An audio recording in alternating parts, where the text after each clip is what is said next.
মনে আছে কি আপনাদের ওয়ারফেস ব্যান্ডের গাওয়া সেই বিখ্যাত গান পূর্ণতার একটি অন্যতম শ্রেষ্ঠ লাইন, শক্তি দাও বিধাতা অনন্তকাল ধরে তুলছে হৃদয়, কিংবা মারাকানার ঘাসগুলোর সেই বিখ্যাত প্রবাদটা, 24 বছরের খরা কাটিয়ে ব্রাজিল এখনো ট্রফি রেখে যায় নাই মারাকানায়। শিরোপা আজ বড় এক অভিমানী স্মৃতি, সে আর ঘরে ফিরে না। ফিরে আসবে তো সেই সোনালী ট্রফি? প্রশ্ন থেকে যায় হাজারো ব্রাজিলিয়ান ফ্যানদের মনে।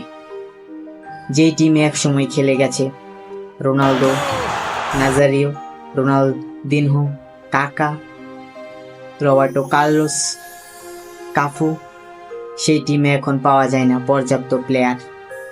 এক নেইমারের রিপ্লেসমেন্ট খুঁজতেই 14 বছর পেরিয়ে গেল, কিন্তু এখনো তার রিপ্লেসমেন্ট পাওয়া গেল না। তাই তো মনে প্রশ্ন জাগে, ফুটবলের আদুঘরের সমাপ্তি কি তবে হয়ে গেছে? বসন্তের পর বসন্ত আসতে থাকে, গ্রীষ্মের পর গ্রীষ্ম আসে, প্লেয়াররা আসে যায়, কোচের বদল হয়, কিন্তু মেঘের আড়ালে ঢেকে থাকা সেই সূর্যটা আর বের হতে পারে না। 14 সালে জার্মানির সাথে সেই 7-1 গোলে হার মারাকানায়, 18 সালে বেলজিয়ামের সঙ্গে সেই হার কোয়ার্টার ফাইনালে, এবং একইভাবে 2000 শুট আউটে গিয়ে হেরে যায় এই টিমটা।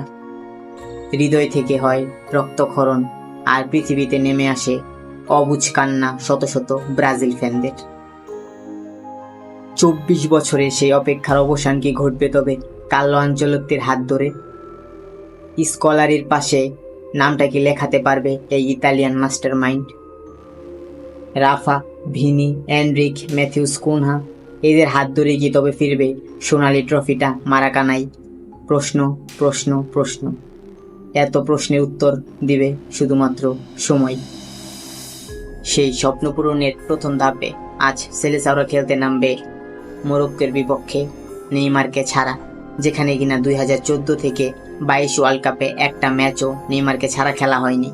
শুধুমাত্র সেই কলম্বিয়ার সঙ্গে একটা মর্মান্তিক দুর্ঘটনা হয়েছিল, ওই ম্যাচ বাদে নেইমারকে ছাড়া ব্রাজিল আর খেলেনি একটা ম্যাচও নেইমারকে ছাড়া ওয়ার্ল্ড কাপে।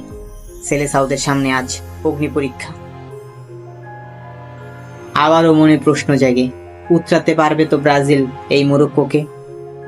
পরিশেষে বলতে চাই, ফুটবল ঈশ্বররা যেন দূর থেকে তাকিয়ে আর ব্রাজিল অপেক্ষা করে নতুন এক সূর্য ওঠার। সবাইকে ধন্যবাদ।